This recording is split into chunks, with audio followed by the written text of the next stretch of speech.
Enemy drop. Shooting back at me.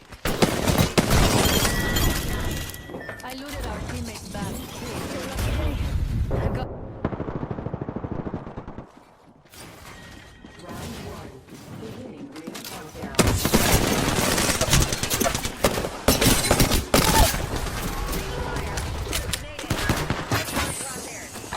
Bogey, right here. Let's go here. Adding another gas trap. Down to another subject. Killed one myself. You are fortunate we're on the same team. Bogey here.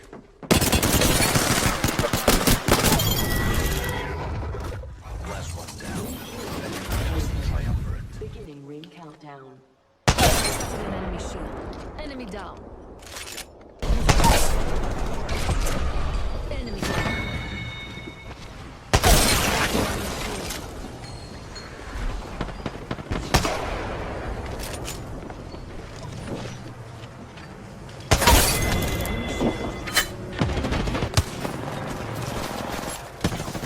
Yeah, I'm useless. I drop a 2K. It's fucking. Throwing an arc star.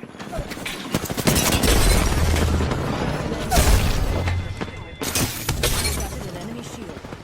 I am taking fire, friends. Enemy down. Recharging shields.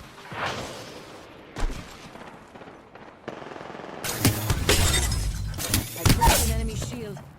Enemy dropped. I am repairing myself. 30 seconds. Mama's got you now. Hostile spotted. I am taking fire, friends. Spotted an enemy shield. Enemy down. Friends. Not me. Enemy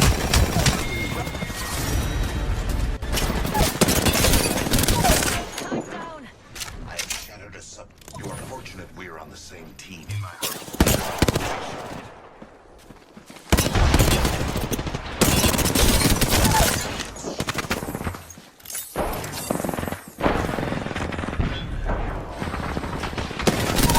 Firing on subjects. Down to subject. Gas trap deployed. Subject. Reloading. Last one down.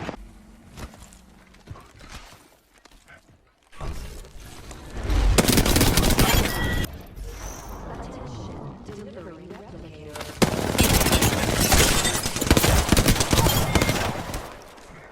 That kill signaled the end of that entire squad. Recharging. Fire. I cracked. Killed one myself. Well done. Putting my heart out there.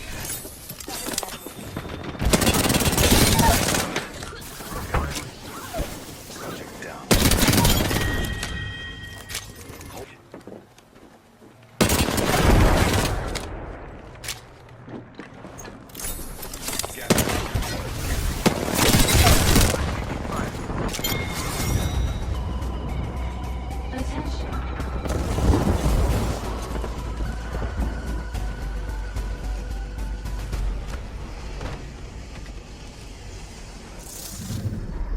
You are the Apex Champions.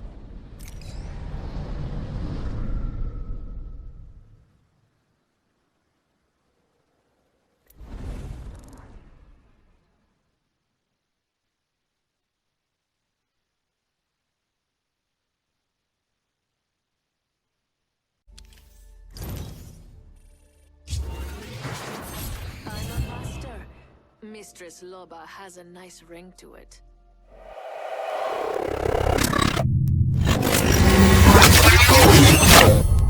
Joe, you're the go. What's up YouTube, it's your guy Real Polo Joe back at it again with another video, and I'm going to be sharing with you my season 12 settings. I have mastered both splits and I did this split primarily solo. So I'm going to show you how I did that on my settings video. I have a lot of master badges, 20 bomb 4K on multiple legends, like Loba, 20 bomb 4K. Pathfinder, have 20 bomb 4K on him. Watson, I just have the 20 bomb, not the 4K. Caustic was one of my previous mains, also 20 bomb 4K on him. 4K on Seer. And yeah, just scattered stats across the other legends. But let's get right into it. Hope you like my settings. Don't forget to like, subscribe, and enjoy. Okay, first things first, what you want to do is come into the firing range and practice on the dummies once you change your settings to mine. And before every game, you want to warm it up too, just to be safe. Before I start a game, I just grab a R99 or flatline, whatever gun I feel like using for the day. And then I just practice shooting the dummies, one clipping them and whatnot. But let's get right into it. First things first is the gameplay. I have this to default, button hits on, shield, icon, damage number stacking, default. Most of these are pretty standard. All for that. The first change that mainly happens is the weapon auto cycle on empty. And this is a personal preference, to be honest. For me, my first instinct when my gun is out of ammo is to click triangle. And so if my gun runs out of ammo and I click triangle, if this is on, it's gonna click and it's gonna switch right back to the empty gun, and I don't want that to happen. So I know if I'm running out of ammo, my first instinct is to click triangle myself. So I don't need the game switching the gun for me. So I have that turned off because I don't need that. Personal preference: if you're not used to your gun automatically switching and you want it to switch by itself, then leave that on. But for me, I already know to click triangle, so it won't help me at all. It'll only hurt me in the long run if I left this on. Next major change is directly under it. You want to turn auto sprint on. That means if you just move forward on your thumbstick, you're fast and swift and whatnot. So auto sprint on.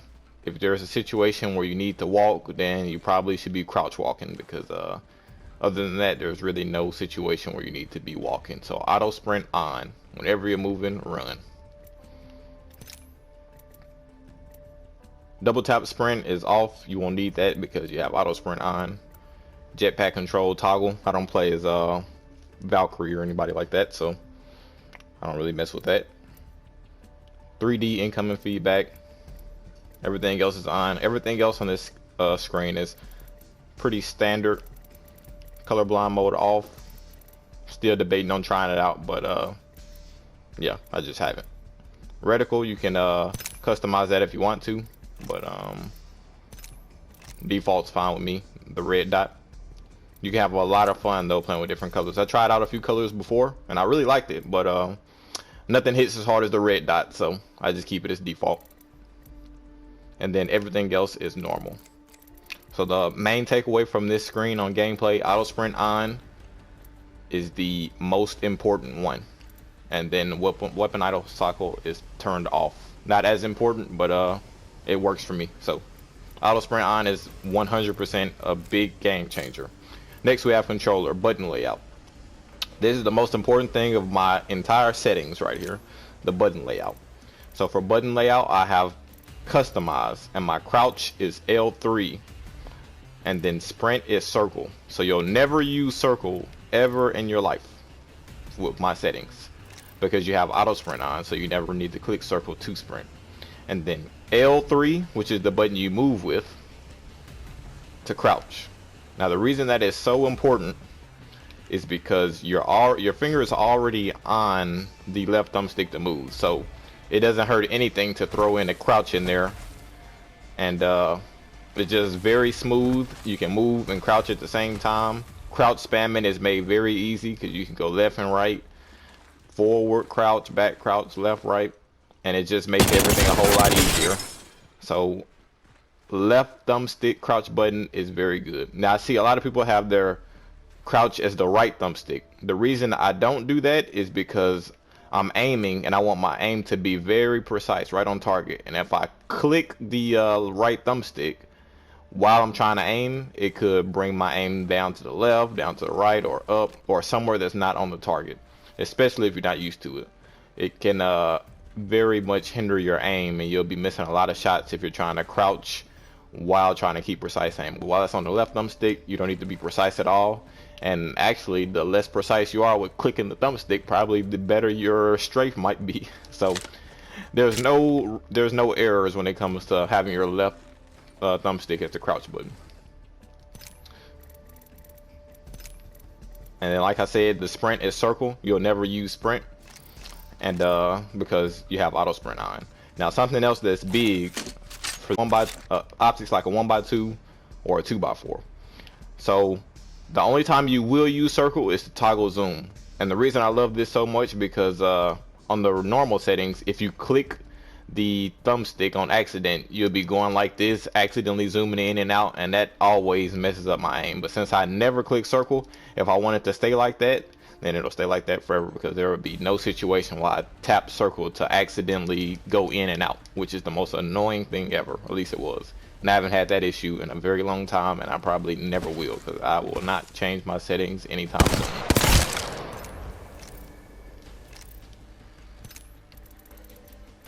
And then you can copy and paste all these, stick layout default. Everything else is fairly the same. Menu cursor speed as personal preference.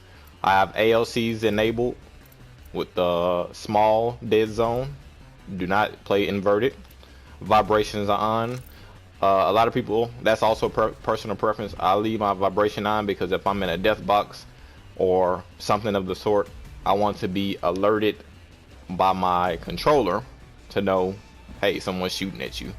Because I've seen a lot of times where maybe they stay doing something, or they look away for a second, and because they're not paying attention, or you're getting a text message, you look down at your phone, next thing you know you get shot. I'd rather my controller let me know than I get sent back to the lobby because I didn't know I got shot at.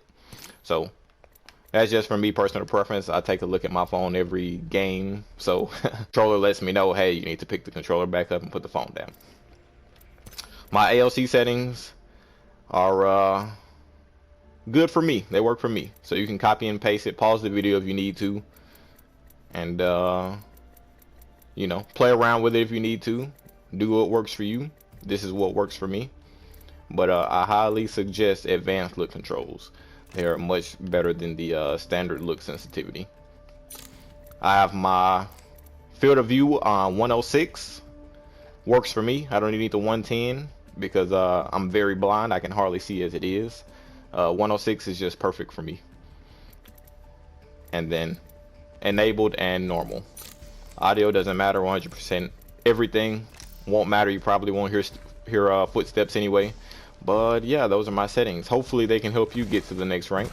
You know, practice makes perfect. Don't think you'll be comfortable with it on the first day. It took me maybe at least 2 or 3 days just to get used to my settings. But once I got used to it, it was a major game changer. And it's been smooth and very easy to make rank every single season since.